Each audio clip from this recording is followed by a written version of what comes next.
Лике рөхсәт ит синең иҗади һәм профессионаллыгыңны читкә куеп, шәхси тормышың белән кызыксынырга. Син бит безнең 20 яшьтән чыккан, кияүгә чыккан кыз. Күп хатын-кызлар иң рәхәт, иң тәмле вакытларымны сиңа әрәм иткәнмен дип зарланырга ярата. Шуңа күрә менә тагы бер кат үз мисалыңда исбатла әле. Яшьлек кияүгә чыганың нинди рәхәтлекләре бар?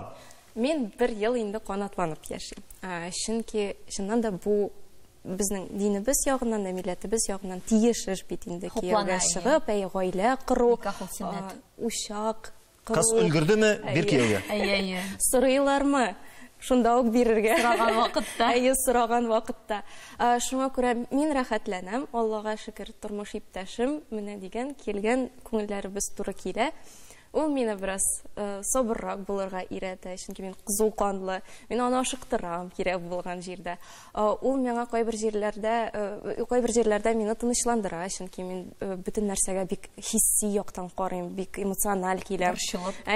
Артык борчылып. Мин исә аны кызуландырам, дигәндә бар. Моны эшлик дип. Шуңа күрә бар килгән без Аллага шөкер синеп туя алмыйм. Яхшы, менә кияүдә булмаган кызларың, әйдә, монда барып кайтып, дигәндә барып кайтып, дигәндә ничек компромисс табасың? Иреңә багышлыйсыңмы тормышыңның күп өлешен, яисә дус кызларыңа да вакыт табарга тырышасың? Бу бит сәләт. Тәҗрибә белән килә торган сәләт. Аллага шөкер, барысына да җитешәбез. Әгәр дә беренди концерт икән, без җыелышып дуслар белән, гаиләмдә белән барабыз. Бу гадәти бер барысына да өлгереп була. Без шундый заманда да яшибез. Өлгермәгән урыныбыз, җиребез юк. Әтиәниләргә әйтмәделәрме соң, кызым, әле укуың да тәмамламаган, бераз сабыр итегез. Әти-әниләр инде хәзер беләсең, яшь килеш онук тәрбияләйләр, аларга рәхәт кенә ул. Әти-әни, Аллага шөкер, сөенделәр инде. Әйтәм, чакырган чакта биреп калдылар дип инде. Ничек инде башкача. Мин дә шулай эшләргә булдым менә. Сорыйлар икән, бай, уңган, тырыш булган егет булуына карап тормыйм, берем. Безнең өлкәдән кияү. Юк, кияү безнең төзүче мөхәндис. Мөхәндис, инженер. Әйе.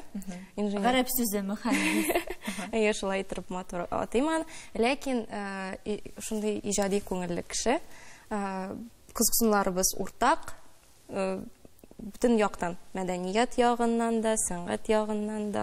Шуңа күрә әйтәм, бар килгән без менә ул техник яктан, мин гуманитар яктан үсеш алган булуыбызга карамастан, ул теләсә кайсы минем фәнемнән имтихан сорауларына җавап бирә ала торган кеше. Бәхетле булыгыз дигән сүз белән җөпләп куярга безнең әңгәмәне, сезнең туегызда иң яшь әйтелгән сүз. Бәхетле булыгыз. Амин. Рәхмәт бик зур. Бик зур рәхмәт, Мәликә.